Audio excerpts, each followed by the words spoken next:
Del Metro Revolución al Zócalo. Crónica de un 8 de marzo, entre memoria y sororidad. A las 12:30 del mediodía, llegamos a la estación del Metro Revolución. Llegar hasta ahí no había sido sencillo.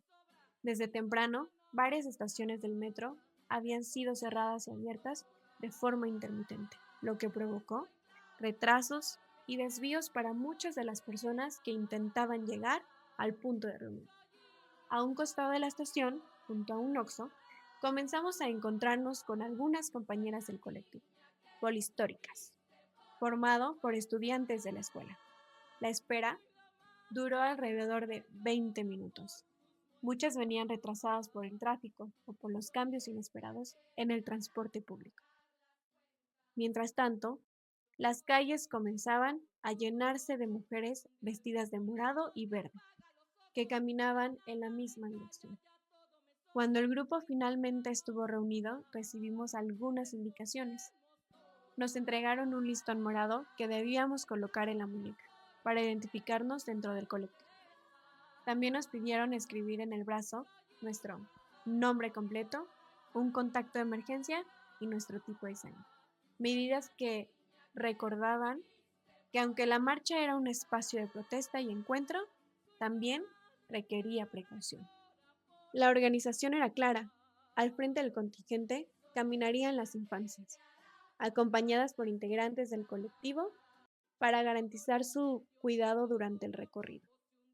Antes de comenzar a avanzar, una compañera intentó compartir la historia de su amiga, víctima de feminicidio. Quería contar lo que había sucedido, pero cuando empezó a hablar, el sentimiento la sobrepasó. Las palabras se interrumpieron entre lágrimas.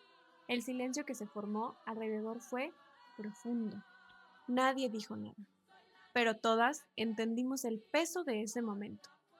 Aquella fue la primera sensación del día, una mezcla de tristeza, rabia y empatía. Poco después comenzamos a caminar. El sol caía con fuerza sobre la ciudad y el calor era intenso. Pero eso no parecía disminuir el ánimo de quienes participaban.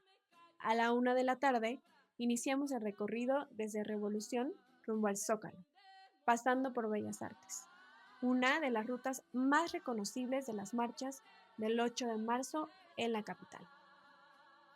Los primeros gritos fueron nombres de mujeres que ya no están.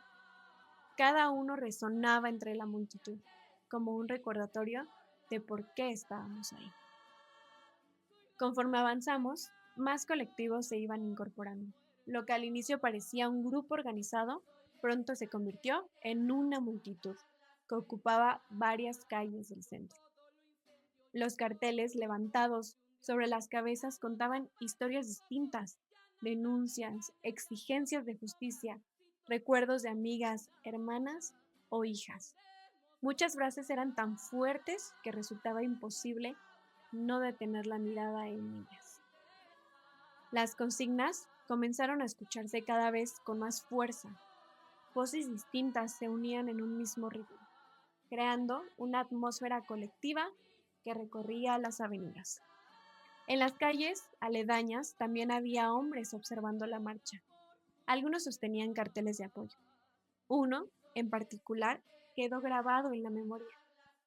Soy el papá que va a educar a su hijo para respetar a las mujeres. En medio de la multitud, ese mensaje parecía recordar que la transformación también requiere otras voces. Cerca de las 3:30 de la tarde, llegamos finalmente al Zócalo. Para nosotras, ese momento tenía un significado especial. En marchas anteriores, habíamos tenido que detenernos en Bellas Artes, donde el caos o los enfrentamientos impedían continuar. Aquella fue la primera vez que logramos llegar hasta la primera plancha del Zócalo. El cansancio del recorrido se mezclaba con una sensación de logro. Cuando comenzamos a retirarnos, ya fuera del flujo principal de la marcha, encontramos una escena inesperada. En una de las calles cercanas, una joven tocaba el violín. Entre las melodías comenzó a escucharse Rosa Pastel de Belanova. Varias chicas se reunieron alrededor y empezaron a cantar.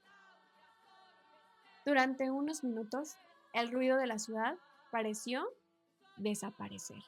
Lo que quedaba era un pequeño círculo de voces compartiendo un momento de conexión. Sin embargo, el contraste era inevitable. Detrás de ese instante también estaban los carteles pegados en las paredes, testimonios, denuncias y fichas de búsqueda de mujeres desaparecidas. La música convivía con la memoria. Al final del día, las emociones eran muchas y a veces contradictorias. Tristeza por las historias escuchadas, dolor al leer tantos nombres, pero también una sensación de fuerza colectiva. La marcha no fue solo un recorrido por la ciudad, fue un espacio donde miles de experiencias se cruzaron, donde el dolor se transformó en exigencia y donde caminar juntas se convirtió, una vez más, en una forma de resistencia.